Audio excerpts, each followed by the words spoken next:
ಎಲ್ಲರಿಗೆ ನಮಸ್ಕಾರ. ಕನ್ನಡ ಲೈಫ್ ಸ್ಟೋರಿನಿಂದ ಪ್ರತಿಯೊಬ್ಬರಿಗೆ ತುಂಬ ಧನ್ಯವಾದಗಳು. ಹೀಗೆ ಮಾಡಿದರೆ ನಿಮ್ಮ ಜೀವನದಲ್ಲಿ ರೊಮ್ಯಾನ್ಸನ್ಸ್ ಕೊರತೆಯ ಇರೋದಿಲ್ಲವಂತೆ. ಹೆಚ್ಚಿನ ದಾಂಪತ್ಯಗಳ ನಡುವೆ ಮದುವೆಯಾಗಿ ಒಂದೆರಡು ವರ್ಷಗಳೆಲ್ಲ ರೊಮ್ಯಾನ್ಸ್ ಎನ್ನುವುದು ಮುಗಿದು ಹೋಗಿರುತ್ತದೆ. ಇದಕ್ಕೆ ಕಾರಣಗಳು ಹಲವಾರಿರಬಹುದು. ನೀವು ಜೀವನದಕ್ಕೂ ರೊಮ್ಯಾನ್ಸನ್ನು ಕಾಪಾಡಿಸಿಕೊಳ್ಳಲು ಇಲ್ಲಿದೆ. ದಾಂಪತ್ಯಗಳ ಜೀವನದಲ್ಲಿ ಪ್ರೀತಿ ಮತ್ತು ಪ್ರಣಯ ಪರಸ್ಪರ ಪೂರಕವಾಗಿರಬೇಕು. ಇದು ಇಲ್ಲದೆ ಜೀವನವು ಖಾಲಿ ಅನಿಸಲಾರಂಭಿಸುತ್ತದೆ. ಅದರಿಂದ ವೈವಾಹಿಕ ಜೀವನದಲ್ಲಿ ಪ್ರೀತಿ ಮತ್ತು ಪ್ರಣಯವನ್ನು ಕಾಪಾಡಿಕೊಳ್ಳುವುದು ಬಹಳ ಮುಖ್ಯವಾಗುತ್ತದೆ. ಇದರಿಂದಾಗಿ ಸಂಬಂಧವು ಇನ್ನಷ್ಟು ಗಟ್ಟಿಯಾಗುತ್ತದೆ. ಸಂಗಾತಿಗೆ ಸಮಯ ನೀಡಿ.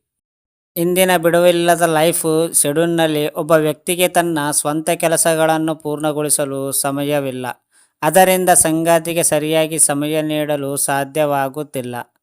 ಇದರಿಂದಾಗಿ ಕ್ರಮೇಣ ಸಂಬಂಧದಲ್ಲಿ ದೂರವು ಹೆಚ್ಚಾಗಲು ಪ್ರಾರಂಭಿಸುತ್ತವೆ.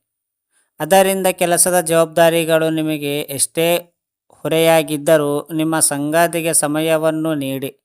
ವಾರದ ನಡುವೆ ಅಲ್ಲದಿದ್ದರೂ ವಾರಾಂತರದಲ್ಲಿ ಹೊರಗೆ ಹೋಗಲು ಪ್ರಯತ್ನಿಸಿ. ಇದರಿಂದ ಪ್ರೀತಿ ಮತ್ತು ಪ್ರಯಾಣವು ಹಾಗೆ ಉಳಿಯುತ್ತದೆ. ನಂಬಿಕೆಯನ್ನು ಇರಿಸಿಕೊಳ್ಳಿ. ಸಂಬಂಧವು ನಂಬಿಕೆಯ ಮೇಲೆ ನಿಂತಿವೆ. ಅದರಿಂದ ಈ ಎಳೆಯನ್ನು ಮರೆಯಲು ಬಿಡಬೇಡಿ. ನಿಮ್ಮ ಸಂಗಾತಿಗೆ ಪ್ರಾಮಾಣಿಕರಾಗಿರಿ. ಸಂಬಂಧದಲ್ಲಿ ಯಾವುದೇ ರೀತಿಯ ಮೋಸ ಮತ್ತು ಅಪ್ರಾಮಾಣಿಕತೆ ಸಂಬಂಧವನ್ನು ನಾಶಪಡಿಸುತ್ತದೆ. ಫ್ರೆಂಡ್ಸ್, ಯಾವುದೇ ಸಂಬಂಧದಲ್ಲಿ ನೀವು ಸುಳ್ಳು ಹೇಳಬೇಡಿ. ಚೆನ್ನಾಗಿರೋ ಸಂಬಂಧ ನೀವು ಖರಾಬ್ ಮಾಡ್ಕೋಬೇಡಿ. ನೀವು ಎಷ್ಟೇ ಬ್ಯುಸಿಯಾಗಿದ್ದರೂ ಕೂಡ ವಾರದಲ್ಲಿ ಒಂದು ದಿನ ಆದರೂ ನಿಮ್ಮ ಮನೆಯವರ ಜೊತೆ ತುಂಬ ಚೆನ್ನಾಗಿ ಮಾತಾಡಿ, ತುಂಬ ಚೆನ್ನಾಗಿ ಪ್ರೀತಿ ತೋರಿಸಿ.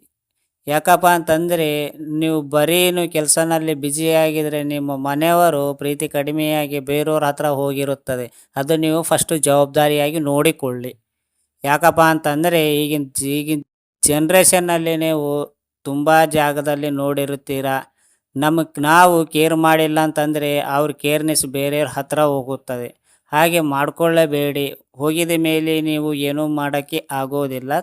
ಬಟ್ ಹೋಗೋದಕ್ಕೆ ಮೊದಲು ನೀವು ಚೆನ್ನಾಗಿ ನೋಡ್ಕೋಬೇಕು ಅಷ್ಟೇ. ಪ್ರೀತಿ ಅನ್ನೋದು ನಿಮ್ಗೆ ಇಷ್ಟ ಇಲ್ಲ ಅಂದರೂ ಸ್ವಲ್ಪ ನಟನೆ ಮಾಡಬೇಕಾಗುತ್ತದೆ. ಅರ್ಥ ಆಯ್ತಾ ಫ್ರೆಂಡ್ಸ್? ಈ ಸ್ಟೋರಿ ಕೇಳಿದ ಪ್ರತಿಯೊಬ್ಬರಿಗೆ ತುಂಬ ಧನ್ಯವಾದಗಳು.